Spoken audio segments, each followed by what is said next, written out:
Hello everybody. इस video में हम CAPF एग्ज़ाम 2020 के ग्रामर के क्वेश्चंस का एनालिसिस करेंगे। मैं एक्सप्लेन करूंगी और सोल्यूशन भी दूंगी। इसके पहले ब्रीफली मैं आप लोगों को बता दूं कि 2021 के लिए कैसे प्रिपरेशन करना है। मैं अलग से कोई वीडियो इसमें अपलोड नहीं करूंगी, काफ़ी स्टूडेंट्स की इस पर क्वेरी आ रही है।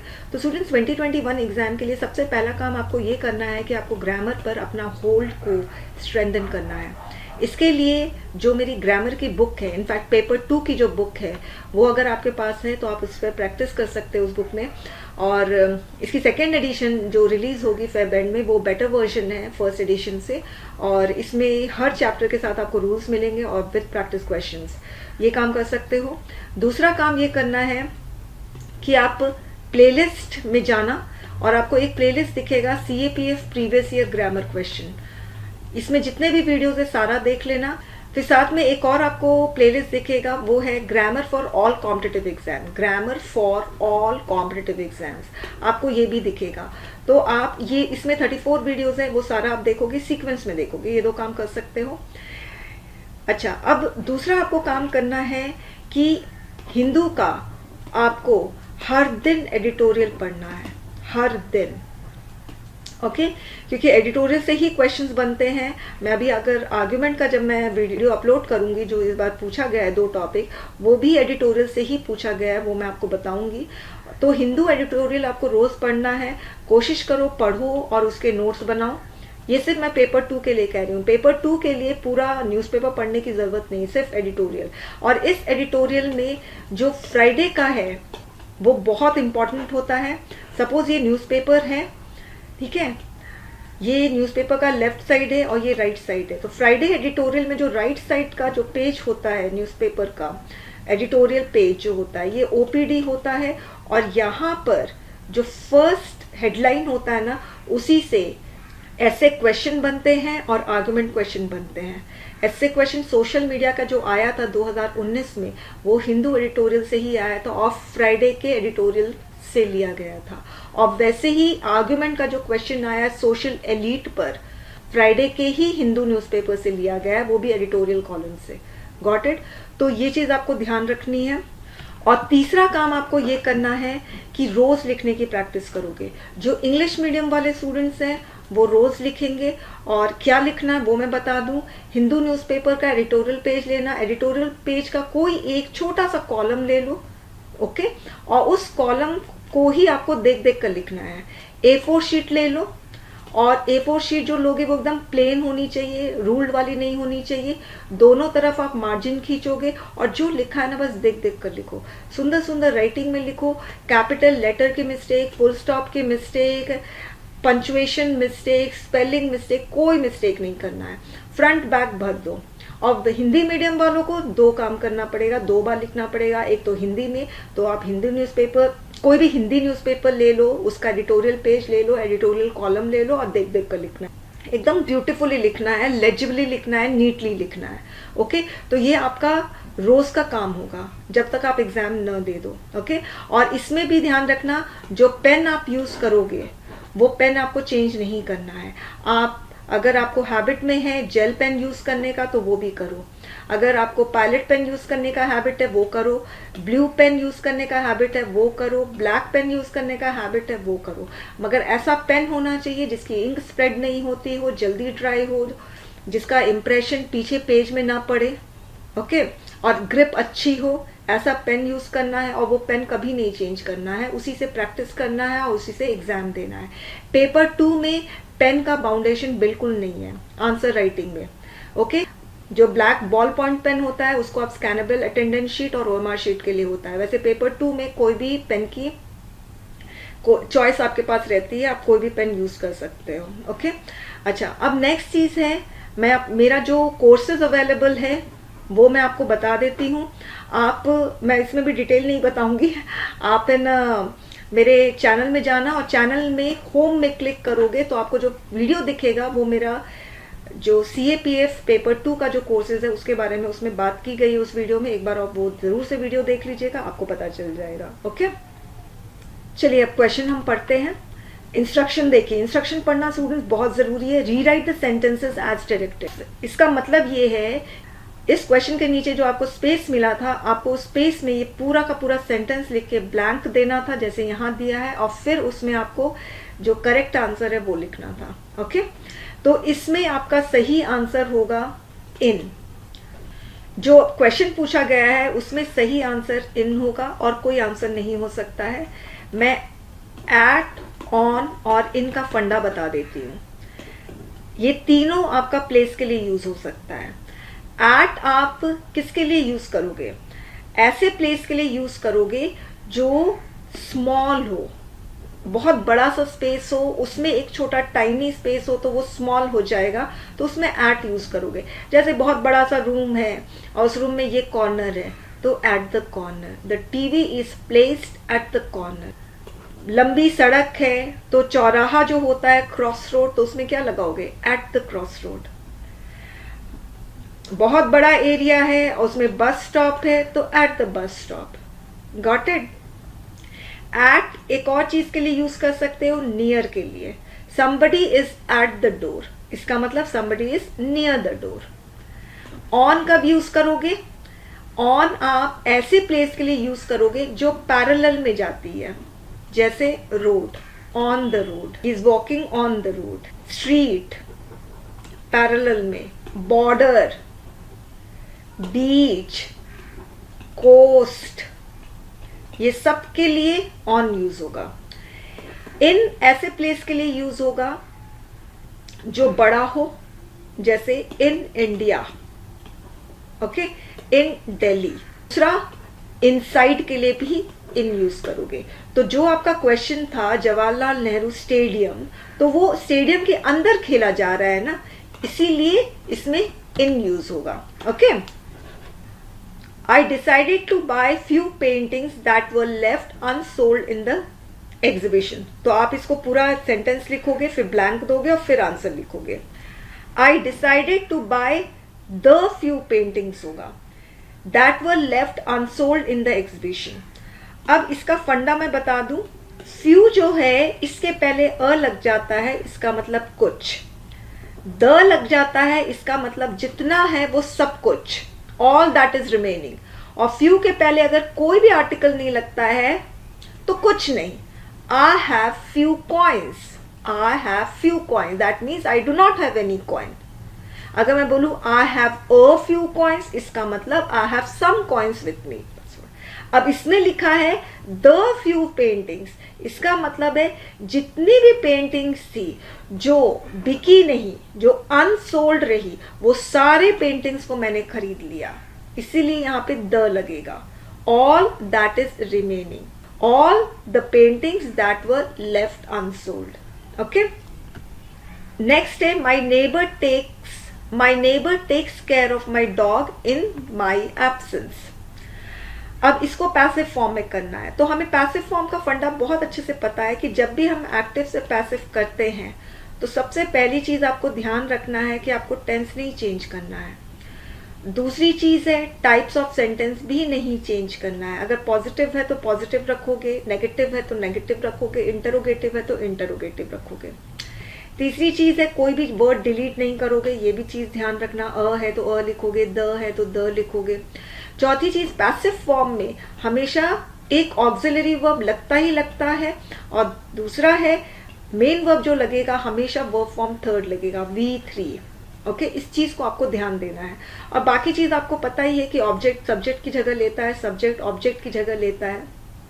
फाइन, तो सबसे पहला काम क्या करना है, ये जो टेक्स है इसका V3 फॉर्म करना है, क्योंकि पैसिव वॉइस में V3 लगता है, तो टेक्स का टेकन हो जाएगा। दूसरी चीज है ये प्रेजेंट है, तो टेंस हम नहीं चेंज कर सकते, tense and time we can't change. तो टेक्स है तो ऑब्वियसली ये प्रेजेंट है, और टेकन से हमें कोई टाइम नहीं पता चलता है, क्योंकि टेकन V3 है, इसका कोई टाइम नहीं है। तो ये प्रेजेंट है तो मुझे एक ऑक्सिलरी वर्ब तो लगाना पड़ेगा ना, क्योंकि पैसिव वॉइस में हमेशा ऑक्सिलरी वर्ब यूज होता है, और सिंस ये प्रेजेंट है तो मुझे प्रेजेंट का ही वर्ब लगाना है, इज। ओके, अब उसके बाद टेकन है तो टेकन केयर लिख दूं। फाइन, अब माई डॉग है तो माई डॉग इधर आ जाएगा। My dog is taken care of, delete नहीं करोगे, ऑफ बाय माई, और फिर बाकी सारी चीजें लिख दो, bye my neighbour in my absence. आप इसको इस तरह से भी लिख सकते हो, my dog is taken care of in my absence bye my neighbour, ये भी लिख सकते हो। My dog is taken care of bye my neighbour in my absence, आप ऐसे भी लिख सकते हो। ओके, वॉइस पे 2 क्वेश्चन पूछ लिया गया है, क्वेश्चन टैग पे एक भी क्वेश्चन नहीं आया है। The foundation stone of this auditorium was led by the chief minister, तो इसमें पास्ट है, ये चीज आप ध्यान रखोगे, और ये लेड V3 है। फाइन, तो लेड V3 है, इसका V2 भी लेड ही होगा। अब उसके बाद जो द चीफ मिनिस्टर है वो यहां पर आ जाएगा, मैं पूरा नहीं लिखूंगी, the CM। Okay, led the है तो इसको मिस नहीं करोगे। फाउंडेशन स्टोन मैंने शॉर्ट में लिख दिया, foundation stone of this auditorium. अब यहाँ पे दिस भी नहीं भूलोगे, ऑडिटोरियम की स्पेलिंग भी गलत नहीं करो। तो इसका आंसर है the CM, the chief minister laid the foundation stone of this auditorium. Next, neither the driver nor the passengers of the bus injured in the accident. जैसे हमें पता है कि verb जो होता है वो सब्जेक्ट के अकॉर्डिंग ही लगता है, राइट? तो कुछ सब्जेक्ट तो सिंपल होते हैं, जैसे ही लगा दिया तो वेरी सिंपल सब्जेक्ट, मुझे पता है ही सिंगुलर इज लगा दिया। कुछ कॉम्प्लिकेटेड सब्जेक्ट होते हैं, जैसे ये आप देखो कितना कॉम्प्लिकेटेड सब्जेक्ट है और कितना बड़ा सब्जेक्ट है। अब इसमें से असली सब्जेक्ट कौन सा है? बस है, पैसेंजर्स है, ड्राइवर है, सोचने वाली बात है ना। तो मैंने एक फंडा दिया था कि प्रेपोजिशन के पहले जो होता है वो आपका असली सब्जेक्ट होता है। तो असली सब्जेक्ट आपका neither the driver nor the passengers, और अभी भी हमारे पास कंफ्यूजन है कि ड्राइवर असली सब्जेक्ट होगा कि पैसेंजर्स असली सब्जेक्ट होगा। तो इसमें एक रूल है कि जब नीदर नॉर 2 सब्जेक्ट को जोड़ता है, ड्राइवर को भी जोड़ा, पैसेंजर्स को भी जोड़ा, तो 2 सब्जेक्ट को जोड़ता है, तो वर्ब जिस सब्जेक्ट के नजदीक है ना उसी सब्जेक्ट के अकॉर्डिंग लगेगा। तो वर्ब मुझे यहाँ पे लगाना है, और वर्ब किस सब्जेक्ट के नजदीक है? पैसेंजर्स के नजदीक है, तो मुझे पैसेंजर के अकॉर्डिंग वर्ब लगाना होगा। Got it? अब बीई वर्ब क्या होता है? एम, इज, आर, वॉज, वर, ये सारे बीई वर्ब्स होते हैं। सिंस हमें लग रहा है ये इंसिडेंट है, neither the driver nor the passengers of the bus injured in the accident, तो इसमें आप पैसेंजर्स प्लूरल है तो आप आर भी लगा सकते हो, आप वर भी लगा सकते हो। तो मगर मुझे यहाँ पर सिंस कोई भी पास्ट का क्लू नहीं मिल रहा है, आप देख रहे हो, कुछ पास्ट टाइम का क्लू मिले तब तो मैं वर्ड लगा दूं, मगर मुझे मिल नहीं रहा है, तो इसलिए मैं आर लगा रही हूँ, are injured in the accident. मगर जिसने वर्ड यूज किया है उसकी भी गलती नहीं होनी चाहिए, मुझे ऐसा लगता है, क्योंकि ये एक इंसिडेंट है, एक घटना है, और घटना हमेशा पास्ट में ही होती है। तो अगर वर भी लगा रहे हो तो मुझे नहीं लगता ये गलत होगा, और आर लगा रहे हो तब भी गलत नहीं होगा। The police spokesperson requested the media person to allow him to complete his statement. इसको डायरेक्ट स्पीच में करना है, तो आप सभी को पता है कि डायरेक्ट स्पीच में आपका सिंगल कोट लगता है, इस तरह से होता है। सबसे पहले रिपोर्टिंग वर्ब लगेगा, फिर आपका रिपोर्टिंग स्पीच लगेगा, और ये रिपोर्टिंग स्पीच डबल कोट्स में होगा, और फुल स्टॉप, क्वेश्चन मार्क, वो डिपेंड करता है कैसा डायरेक्ट इनडायरेक्ट स्पीच है, राइट? फाइन, डिपेंड करता है कि रिपोर्टिंग स्पीच किस में है। स्टेटमेंट फॉर्म में फुल स्टॉप लगाओगे, अगर आपको लगता है इंटरोगेटिव है तो क्वेश्चन मार्क लगाओगे। ये दोनों चीज देना जरूरी है, ये जो डबल इन्वर्टेड कॉमर्स है, ठीक है। अब पुलिस स्पोक्स पर्सन रिक्वेस्टेड, तो रिपोर्टिंग वर्ब में इसको पहले चेंज करोगे, रिक्वेस्टेड द मीडिया पर्सन, ये वाली चीज, ये जो चीज है ना, ये आपका रिपोर्टिंग वर्ब में आएगा। तो सबसे पहले हम इसको चेंज करेंगे, तो हम इसको इस तरह से लिखेंगे। अब आप देखिए, the police spokesperson said to the media, the लिखा है ना, द मीडिया पर्सन्स, तो मैंने रिपोर्टिंग वर्ब चेंज कर दिया। फाइन, उसके बाद कॉमा देंगे और फिर डबल कोट्स। अब यहां पर रिक्वेस्टेड है, तो ऑब्वियसली रिक्वेस्टेड का एक आप वर्ड दोगे, वो है प्लीज। अब है अलाउ हिम, तो प्लीज अलाउ। अब हिम कौन है? पुलिस स्पोक्स पर्सन है, तो हिम का क्या होगा? मी, टू कंप्लीट माई स्टेटमेंट। ये जो हिज है, ये पुलिस स्पोक्स पर्सन है ना, अब इसमें डायरेक्ट स्पीच में ये खुद बोल रहा है, तो पुलिस स्पोक्स पर्सन बोल रहा है कि please allow me to complete my statement, और सिर्फ फुल स्टॉप देना मत भूलना। और फुल स्टॉप देने के बाद आपको डबल कोट्स क्लोज भी करना है, ये चीज भी ध्यान रखना है आपको। Okay, next, if the police had reach the crime scene on time the victim, ये भी फिल इन द ब्लैंक्स है, आपको पूरा का पूरा सेंटेंस लिखना है, ध्यान रखना। ये कंडीशनल सेंटेंस है, तो कंडीशनल सेंटेंस का फंडा आप ध्यान रखोगे। कंडीशनल सेंटेंस में आपका एक सेंटेंस इफ वाला होता है और एक सेंटेंस आपका विदाउट इफ वाला होता है। इफ वाला जो सेंटेंस होता है उसमें कभी भी मोडाइल्स नहीं होता है। तो if the police had reach the crime scene on time, ये इफ वाला सेंटेंस है, ये इफ और इसके बाद वाला सेंटेंस, इसको हम इफ वाला सेंटेंस कहते हैं यहां तक, राइट। इसमें कभी मोडाइल्स नहीं लगेगा। और विदाउट इफ वाले सेंटेंस में आपका मोडाइल्स लगता है। अब रूल कहता है कि इफ वाला सेंटेंस यदि सिंपल प्रेजेंट में होगा, सिंपल प्रेजेंट, तो विदाउट इफ में विल लगेगा। तो यानी अगर ऐसा होता है इफ द पुलिस रीचेज, तो ये सिंपल प्रेजेंट हुआ। If the police reaches the crime scene on time the victim, तो यहां पर विल लगेगा। ओके, अब यदि इफ वाला सेंटेंस सिंपल पास्ट में होगा तो विदाउट इफ में वुड लगेगा। तो यानी रीचेस की जगह अगर रीच्ड होता, if the police reach the crime scene on time the victim, तो फिर यहां पर विल की जगह क्या होता, वुड होता, द विक्टिम वुड। अब यदि इफ वाला सेंटेंस पास्ट परफेक्ट में होगा, सिर्फ यही 3 केस हो सकते हैं। इफ वाला सेंटेंस यदि पास्ट परफेक्ट में होगा तो if the police had reach the crime scene, ये पास्ट परफेक्ट है, तो यदि पास्ट परफेक्ट में होगा तो विदाउट इफ वाला सेंटेंस में वुड हैव होगा। तो यहां पर होगा वुड हैव। ओके, अभी खत्म नहीं हुआ है, वुड हैव होगा। अब सिंस ये पैसिव वॉइस है, रीजन ये सेव करने का काम विक्टिम नहीं कर रहा है, विक्टिम को सेव किया जा रहा है। ओके, तो इसीलिए पैसिव वॉइस के स्ट्रक्चर में यहां पर बीन होगा और उसके बाद सेव्ड होगा, वुड हैव बीन सेव्ड। जिसको ग्रामर की नॉलेज एकदम टोटालिटी में है उसको इसमें दिक्कत नहीं आएगी, क्योंकि फिर इसमें कंडीशनल सेंटेंस का भी रूल लग रहा है, इसमें पैसिव वॉइस का भी रूल लग रहा है, इसमें वर्ब एडजस्टमेंट का भी रूल लग रहा है। वुड के बाद क्या कौन सा वर्ब आएगा, हैव आएगा, V1 आएगा। ओके, तो ये हैव आया। अब 3H के बाद कौन सा वर्ब आएगा, बीन आएगा, हैड आएगा, V3 आएगा। अब बीन के बाद कौन सा वर्ब आएगा, तो इसमें 3 रूल्स एक साथ काम कर रहे हैं। ओके, नेक्स्ट है we need to take care of reflexive pronoun. तो रिफ्लेक्सिव प्रोनाउन एक्चुअली सेल्फ वाला प्रोनाउन होता है। तो जैसे वी है तो वी के अकॉर्डिंग ही आपको प्रोनाउन लगाना पड़ेगा। तो ourselves, SELVES, we need to take care of ourselves। ourselves की स्पेलिंग गलत लिखोगे तो मार्क्स नहीं मिलेगा।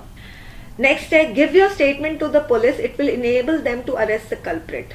अब इसको सिंपल सेंटेंस बनाना है, यानी दोनों सेंटेंस को ज्वाइन करके सिंपल सेंटेंस बनाना है। तो आप सभी को पता है, मैंने कई बार बताया हुआ है, सिंपल सेंटेंस ऐसा सेंटेंस होता है जिसमें आपको कभी भी कोई भी कंजंक्शन नहीं दिखता है।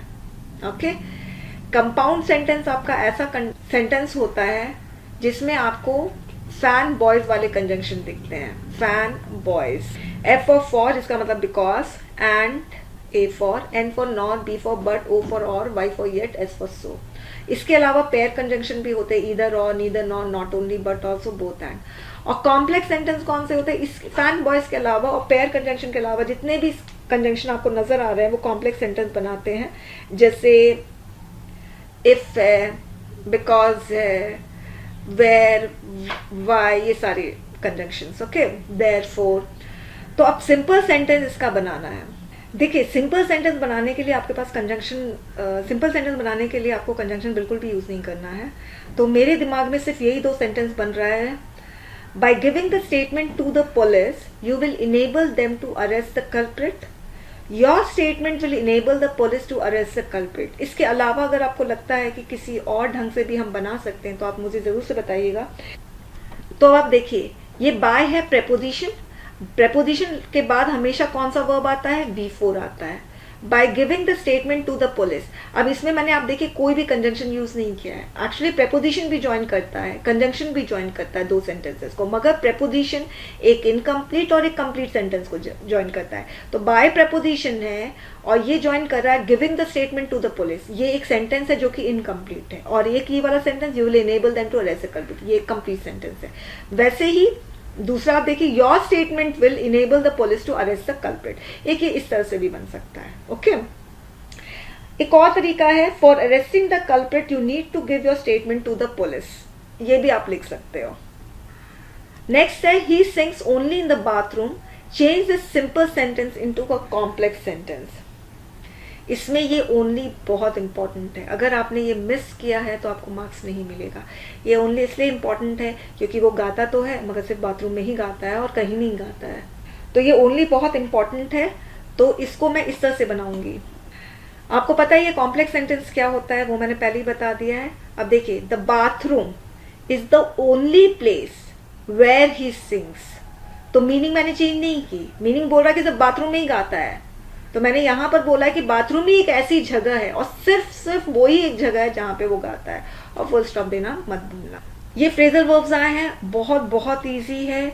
जिसके पास भी मेरी बुक है, तो सिर्फ बुक खरीदने से तो होता नहीं है ना, पढ़ना भी तो पड़ेगा। और ये इतना इजी है स्टूडेंट्स, अगर आप लोग रोज न्यूज़पेपर पढ़ने की अगर आप लोगों की हैबिट है तो ये फ्रेजल वर्ब बहुत यूज होते हैं न्यूज़पेपर में। ओके, तो मैं आपको दिखा दूं। सबसे पहले हम टेक्स आफ्टर लेते हैं। टेक आफ्टर, इसका मतलब रिजेंबल। ही टेक्स आफ्टर हिज फादर, इसका मतलब ही रिजेंबल्स हिज फादर। फिर पुट ऑफ है, पुट ऑफ का मतलब होता है पोस्टपोन, एनॉय, डिसलाइक या डिस्टर्ब करना। The meeting is put off, इसका मतलब पोस्टपोन हो गया। The long Q puts me of, इसका मतलब मुझे बहुत एनॉय करता है। Don't put me of when I am studying, मुझे डिस्टर्ब मत करो व्हेन आई एम स्टडिंग। तो कैसे भी आप लिख सकते हो। नेक्स्ट है कॉल्ड ऑफ, बहुत बहुत ईजी है स्टूडेंट्स। कॉल ऑफ का मतलब होता है कैंसिल करना। ऑलमोस्ट हर न्यूज़पेपर में आपको ये मिलेगा, इनफैक्ट हेडलाइन में भी ये कॉल ऑफ रहता है। कॉल ऑन दिखा देती हूँ मैं आपको। ये कॉल ऑफ है, कैंसिल करना। The meeting was called off, very simple. Sentence simple बनाओगे, गलतियां कम होंगी। कॉल ऑन का मतलब होता है to visit somebody for a short time, officially ask somebody to do something. The human rights group has called on the US to end the death penalty. The foreign guest will call on you next Wednesday of afternoon. तो ठीक है, बस meaning पता होगी तब आप बना सकते हो। फ्रेजल वर्ब में मीनिंग पता होना बहुत जरूरी है। नेक्स्ट है डिनाई। डिनाई का मतलब होता है सच को नकारना। बस इसमें एक चीज आप ध्यान रखना, डिनाई के बाद आपका हमेशा V4 आता है, या तो फिर आप कंप्लीट सेंटेंस यूज करो। जैसे कंप्लीट सेंटेंस इस तरह से होगा, ही denied that he stole my phone, यानी उसने मेरा फोन को चोरी किया मगर इसने नकार दिया इस सच को।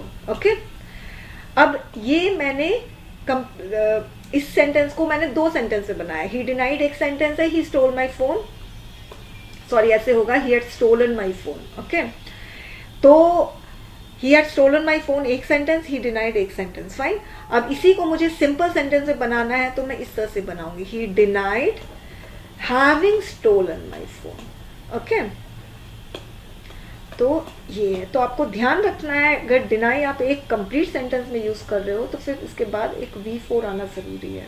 Okay, rewrite the following sentences correctly after detecting errors of any kind including miss positioning of the words.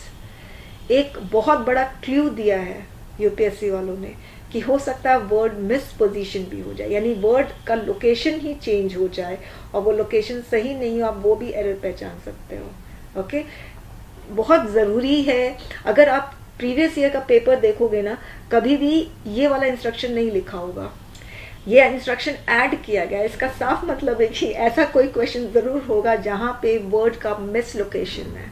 Okay, do not make unnecessary changes in the sentences. He met all the concerned officers but failed to get the permission to hold the function. Concerned officers में problem है। Concern का मतलब होता है, एक concern का मतलब होता है चिंतित होना, और अगर हम concerned officers लिख रहे हैं तो इसका मतलब worried officers, the officers who are worried. Okay? मगर यहाँ पर हम ये नहीं बोलना चाहते कि officers who are worried, फिर हम एक दूसरी मीनिंग में आएंगे कंसर्न का, वो मीनिंग है रिलेटेड, यानी ऑफिसर्स जो रिलेटेड हैं उस फंक्शन से। ओके, तो ऐसे केस में ऑफिसर्स कंसर्न्ड होगा, कंसर्न्ड ऑफिसर्स नहीं होगा। जैसे हम बोलते हैं ना, हमने कंसर्न टीचर से बात कर ली है, वो गलत है, हमने टीचर्स कंसर्न से बात कर ली है। ओके, कंसर्न टीचर से बात करेंगे, इसका मतलब वरीड टीचर्स। तो आप देखिए मिस पोजिशनिंग ऑफ वर्ड्स हुआ है। Next, one of my colleagues is leading the officious delegation, officious नहीं होगा, one of my colleagues is leading the officious delegation, तो ये गलत है। ऑफिशियस का जो मतलब होता है शो ऑफ करना, जो हुक्म करते हैं ना, शो ऑफ करते हैं, अपना पावर दिखाते हैं उनको, तो ये गलत है। यहाँ पर ऑफिशियल डेलीगेशन होना चाहिए। Okay, next, the students organize a 3-day cultural festivals in their college, तो यहाँ पर 3 days नहीं होगा, 3 day होगा। अब मुझे बताइए कौन सा सही है, अ 5 stars होटल और या अ 5 star होटल, कौन सा सही है? एक होटल कैसा, 5 star, तो ये वाला सही होगा ना। अब स्टूडेंट सोचते हैं कि भाई स्टार आया है और वो भी 5-5 स्टार है तो हमें एस लगाना चाहिए, मगर गलत है, क्योंकि यहाँ पर होटल नाउन है और नाउन के पहले जो भी आ जाता है वो एडजेक्टिव होता है, और एडजेक्टिव के साथ कभी भी एस सी एस नहीं लगता है। तो गुड है, he is a good boy. Okay, they are goods boys बोलते हैं नहीं। वैसे ही बैड है तो बैड का बैड्स नहीं होगा, वैसे ही केयरलेस है तो केयरलेस का केयरलेसेस नहीं होगा, रिस्पॉन्सिबल्स नहीं होगा। तो एडजेक्टिव के साथ कभी भी एस नहीं लगता है, प्लूरल नहीं बनाया जाता एडजेक्टिव का। तो एक होटल कैसा, 5 स्टार, तो ये एडजेक्टिव है। वैसे ही एक नोट, अ नोट कैसा, 50 रुपी का, तो ये एडजेक्टिव हो गया, तो इसलिए इसमें एस नहीं लगेगा। अगर आप बोलोगे कि मेरे पास 2 नोट है 50 रुपीज का, तो अ हटा दो, 2 लिख दो, फिर यहां पर नोट्स हो जाएगा, 2 नोट्स कैसा, 50 रुपी का, अभी भी एस नहीं लगेगा क्योंकि ये एडजेक्टिव है, एडजेक्टिव के साथ एस नहीं लगता है। वैसे ही 100 मीटर रेस, तो कैसा रेस, 100 मीटर, तो यहां पर ये एडजेक्टिव है तो 100 मीटर्स रेस नहीं करोगे।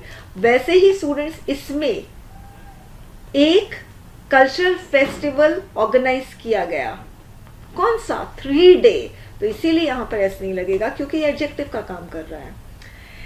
Next, the landlord asked his tenant to evict his rented house if he could not pay the rent, तो यहां पर लैंडलॉर्ड का ही हाउस है ना, landlord asked his tenant to evict his, तो हिज और लैंडलॉर्ड तो सेम है ना, गॉट इट। तो लैंडलॉर्ड का ही हाउस है, तो लैंडलॉर्ड का हाउस रेंटेड नहीं है ना, वो उसका अपना हाउस होगा ना, इसीलिए तो वो लैंडलॉर्ड है। तो मुझे ऐसा लगता है यहाँ पर रेंटेड नहीं होना चाहिए, ऐसा मुझे लग रहा है। The landlord asked his tenant to evict his house. Next, we need an affordable vaccine for everybody because we will only be safe if everyone else is safe. अब यहाँ पर ओनली का जो पोजीशन है ना वो सही नहीं है। अब देखिए एरर में आप इंस्ट्रक्शन में देखिए miss positioning of the words, तो ये दूसरा एरर पूछा गया है on miss positioning of the words. Okay, only का मैं आपको फंडा बता देती हूँ। अब ये सेंटेंसेस देखिए, she only looks good in a sari, she looks good only in a sari, only she looks good in a sari, she looks good in a sari only. आप देख रहे हैं ओनली का पोजीशन चेंज हो रहा है, पहले लुक के पहले आ रहा है, यहाँ पे गुड के पहले, यहाँ पे साड़ी के पहले आ रहा है, यहाँ पे शी के पहले आ रहा है और यहाँ पे ओनली लास्ट में आ रहा है।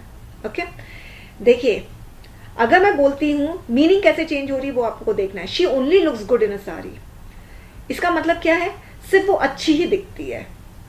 शी ओनली लुक्स गुड, सिर्फ दिखती ही अच्छी है और कुछ भी नहीं है इसके अंदर। ओके, अब इसमें मीनिंग चेंज हो रही है, वो सिर्फ साड़ी में ही अच्छी दिखती है, यानी और कोई ड्रेस पहन ले तो उसमें नहीं अच्छी दिखती है, सिर्फ साड़ी में ही अच्छी दिखती है, ओनली इन अ साड़ी। अब यहां पर ओनली आ रहा है, मीनिंग चेंज हो रही है, सिर्फ वो ही अच्छी दिखती है साड़ी में। इसका मतलब और कोई साड़ी पहन लेना तो वो अच्छा नहीं दिखेगा, सिर्फ ये ही अच्छी दिखती है साड़ी में, सिर्फ शी ही अच्छी दिखती है साड़ी में, ओनली शी। अब इसमें ओनली लास्ट में है और फंडा क्या है, ओनली जिसके पहले आता है ना वो उसी को क्वालिफाई कर रहा है, उसी को डिटरमाइन कर रहा है। सिर्फ अच्छी दिखती है, सिर्फ साड़ी में ही अच्छी दिखती है, सिर्फ वो ही अच्छी दिखती है। अब ओनली के बाद तो फुल स्टॉप आ रहा है ना, फुल स्टॉप को डिटरमाइन करेगा, इसलिए ओनली कभी लास्ट में नहीं आता है। Got my point? तो ओनली से आप देखिए इसका पोजीशन चेंज हो रहा है तो मीनिंग भी चेंज हो रही है। अब हम क्वेश्चन में आ रहे हैं। We need an affordable vaccine for everybody because we will only be safe. सिर्फ हम सेफ ही रहेंगे? नहीं, हम तब सेफ रहेंगे जब सब सेफ रहेंगे। तो ये ओनली का पोजीशन गलत है। Because we will be safe only if, सिर्फ यदि सभी सेफ रहेंगे। तो ओनली का पोजीशन गलत है, यहां सेफ के बाद ओनली आएगा, यानी इफ को डिटरमाइन करेगा, ओनली इफ, इस तरह से। आई होप आप लोग सभी ने ग्रामर के क्वेश्चन बहुत अच्छे से सॉल्व किए होंगे। तो 2021 एग्जाम के लिए आप लोग ग्रामर को बहुत अच्छे से स्ट्रेंथन कर लो, क्योंकि हार्डली 10-15 मिनट देकर आप ग्रामर में 20 से ऊपर भी स्कोर कर सकते हैं। सिर्फ 10-15 मिनट, इससे ज़्यादा ग्रामर में लगता भी नहीं है। 15 मिनट से ज़्यादा कभी भी ग्रामर में नहीं लगता है। Okay, thank you students.